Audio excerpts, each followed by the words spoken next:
Perkenalkan, nama saya Siti Nur Hikmah, NIM 2203051. Di sini saya tugas analisis ya dengan judul ERD ya, ERD rumah sakit oleh kelompok kami ya, oleh kelompok kami. Tanpa berlama-lama kita lanjut. Nah, kita kenal dulu apa sih itu ERD, Entity Relationship Diagram ya.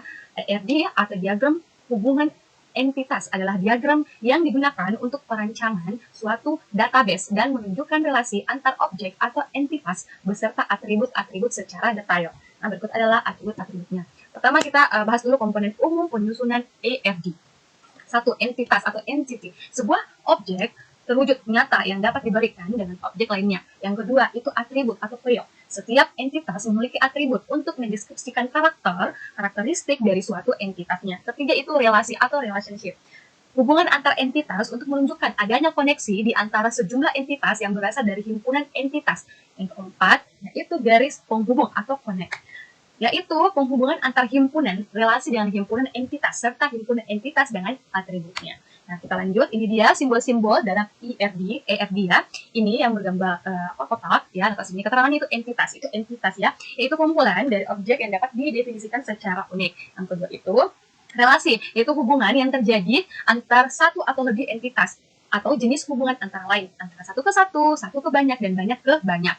Nah, yang ketiga itu atribut atau yang berbentuk bundel ya, yaitu karakteristik dari entity atau relasi yang merupakan penjelasan detail tentang entitas. Nah, yang terakhir itu garis ya, itu garis hubungan antara entity dengan atributnya dan himpunan entitas dengan himpunan relasi. Inilah relasi yang kami buat ya, yang kelompok 7 buat, kelompok kami. Ini contoh ERD rumah sakit yang kami buat. Di sini mulai dari identitas pasien. Nah, dalam identitas pasien ini ada beberapa atribut-atributnya ya. Pertama itu nomor rekan medis, nama, jenis kelamin, tempat lahir, tanggal lahir, asuransi, nama penanggung jawab pekerjaan, hubungan, nomor HP, status pekerjaan, alamat. Nah, di dalam identitas pasien kita ke KTP. Nah, di dalam KTP juga itu ada banyak-banyak atributnya, yaitu ada nomor RM, nama pasien, jenis kelamin, kode tujuan, tanggal masuk, dan tanggal keluar. Nah, habis dari TPP itu ada dua kemungkinan, bisa IGD ya, dan bisa langsung ke poliklinik. Kalau IGD sama atributnya, nomor RM, ada nama pasien, ada tindakan, ada diagnosa, ada tanggal masuknya. Nah, terus kalau misalnya langsung TPP langsung ke poliklinik, ada juga beberapa atributnya, yaitu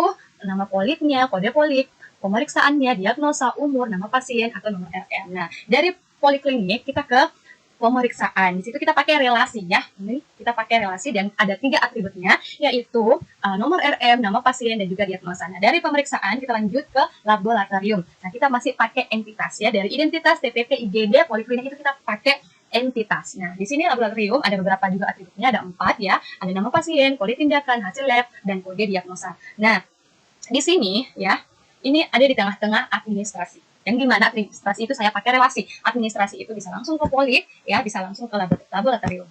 Nah, biasanya kalau laboratorium itu langsung ke administrasinya. Nah, kalau administrasi ini ada 2 atributnya, yaitu asuransi dan juga umum. Nah, habis dari administrasi, bisa ke apotek atau biasa dari pemeriksaan langsung ke apotek, atau dari lab bisa langsung ke apotek baru ke administrasi. Tapi biasa juga, bisa juga dari lab pemeriksaan ke apotek. Nah, di administrasi saya menggunakan relasi ya, dan ada 2 atributnya. Administrasinya ya, kayak pembayarannya lah. Jadi ada 2 atributnya, yaitu asuransi dan juga umum. Nah, kita ke apotek. Di apotek saya masih menggunakan entitas ya.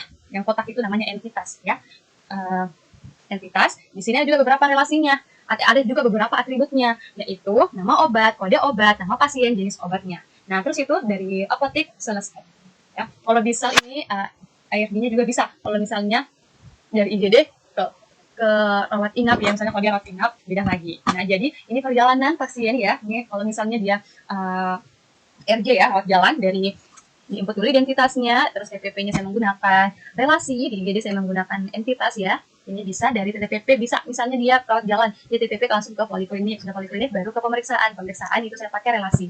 Itu bisa ke lab, bisa ke apotek ya, langsung selesai. Nah, di sini di akhir itu saya pakai pegawaian, di mana saya menggunakan entitas. Ada beberapa juga atributnya ya, itu pegawai atau HRD lah misalnya ya, pegawai yang bekerja di rumah sakit tersebut.